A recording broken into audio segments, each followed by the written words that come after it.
Hi, Jay DeDapper here. There's been so much buzz lately around AI tools like ChatGPT and Google Gemini and Microsoft Copilot that you might be tempted to say, well, why shouldn't I just let them create my next presentation for me? Well, even if you entered in lots of details and data about your topic, the chances are what's going to pop out is something you're going to need to spend at least as much time fixing as if you just created a presentation from scratch. Right now, these AI tools are not there yet, but they can work in smaller ways to have a huge impact on your presentations. Here's 3 ways to use AI tools that can make a big difference. Number 1, organizing your story. AI text tools like ChatGPT and Google Gemini can be a big help in writing your first draft. The trick is to ask the right question in the right way. Now, that box that you put the text into, that's called a prompt, and there's a whole science behind how you ask AI programs questions. It's called prompt engineering. Google it, look it up.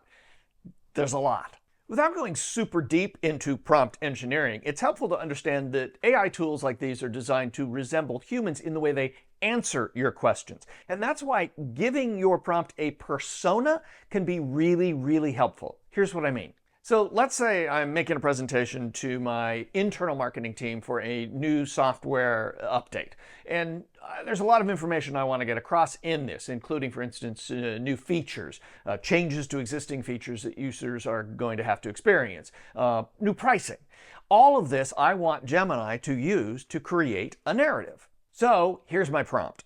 You are the leader of an internal marketing team. Using only the information in the included outline as your set of facts, please write a narrative that will be used to explain the information to the members of the marketing team. Please write between 15 and 20 paragraphs in the same style as a TED Talk. What you should get back is 15 to 20 paragraphs add up to a really solid first draft of your presentation. Now, you can go back and ask AI to add more on pricing, or you can just take it and make it more of your own. In either case, this style of prompt will probably save you a whole lot of time in getting started.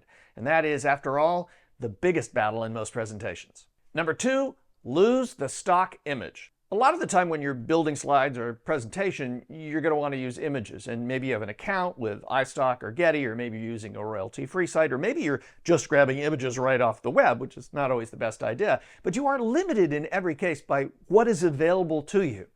The big difference with AI is it can create what you want, not just what's available. So first off, you really should shy away from using stock images in what I would call the traditional way. And that is, for instance, you have a slide that you're doing about teamwork. So you find a photo of a smiling, energetic, young group of multi-ethnic, multi-gender people who are working on a problem at a whiteboard. That is visual wallpaper, and your audience is just going to glaze right over when they see that.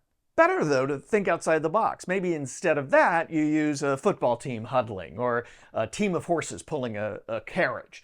Those things are outside the box. They break the mold. But AI can do better than that. It can give you exactly what you want when you really think outside the box. So say you want to go with the horses idea, but you want to make it unicorns pulling a Tesla. Getty doesn't have that image, but AI will make it for you. And then you can even go back and say, I'd rather have those be pink unicorns. You get the idea.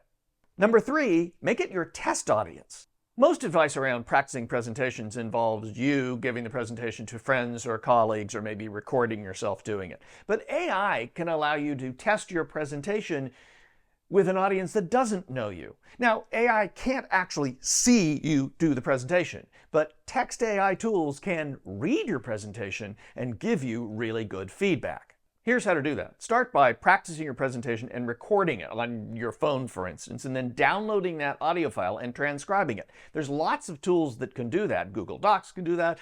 Word can do that. There's tools on your phone that can do that. Get that transcription.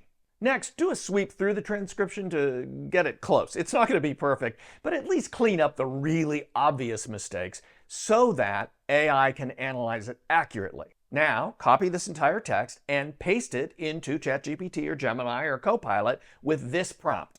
You are a member of an internal marketing team. Please read the following presentation as described from a live presenter and suggest ways it could be improved.